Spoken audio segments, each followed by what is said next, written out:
тосон үйлдвэрийн хүлэмжийн аж ахуй дотор бид нар байж байна. Тэгээ манай тосон үйлдвэр болохоор яг анх 2007 онд мод үржүүлэхийн талбайг бий болгож яг энэчнээ яг нөхөн сэргээлтэнд ашиглах бүх мод ботлого ургамлуудаа бүгдийг нэмчи үржүүлж энэчнээс нөхөн сэргээлтэнд гаргадаг. Мөн бас нэг давуу тал нь болохоор бид нар энэ улаан сухай зэрэг говь цөлийн бүсэд урах боломжтой мод ботлого ургамлыг энэчээ үржүүлж мөн группийнхаа Монцемэнтэй одоо нөхөн сэргээлт рүү бас мөн явуулдаг байна.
Биологийн нөхөн сэргээлтийн төрлөөс нь хамаарат туслахааны аргууд маш шал өөр баг. Олон нас талбай дээр бол одоо тусдын туслахааны систем гэдгийг бол байрлуулах бас жоохон зохимжуултыг. Одоо тогоо болгон дээр одоо яг байрлаж байгаа болохоор одоо олон нас дээр тарьсан талбай дээр бол мэдээж нэлээд том талбайг хамарсан тийм туслахааны систем бол зайлшгүй байх шаардлагатай.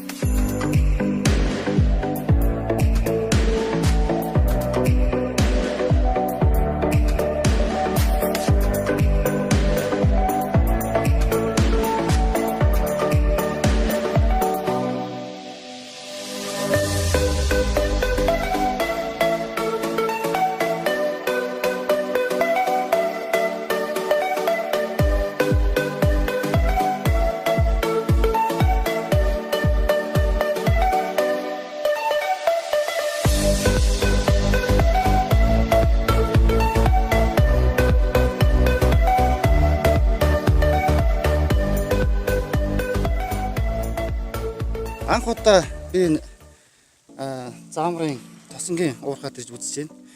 Тэгээ сая өөрийнхөө зургийг аваад постлсан чинь хүмүүс намайг голоор зугуулад ойгоор хисээд байна гэж байгаа. Тэгээ ягаад касктай голоор зугаалсан гэж асууж байна л да. Гэхдээ би голоор зугаалж ойгоор хисээгүй. Би нөхөн сэргээцийн талбайгаар явж байгаа. Өөрөө ирээд үнэхээр гайхлаа.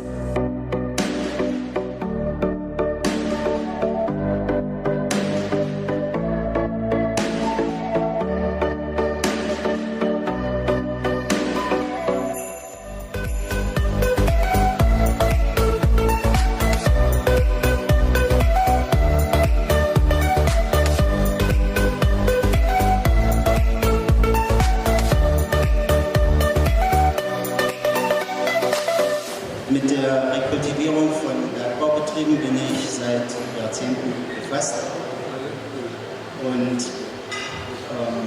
möchte als erstes Ihnen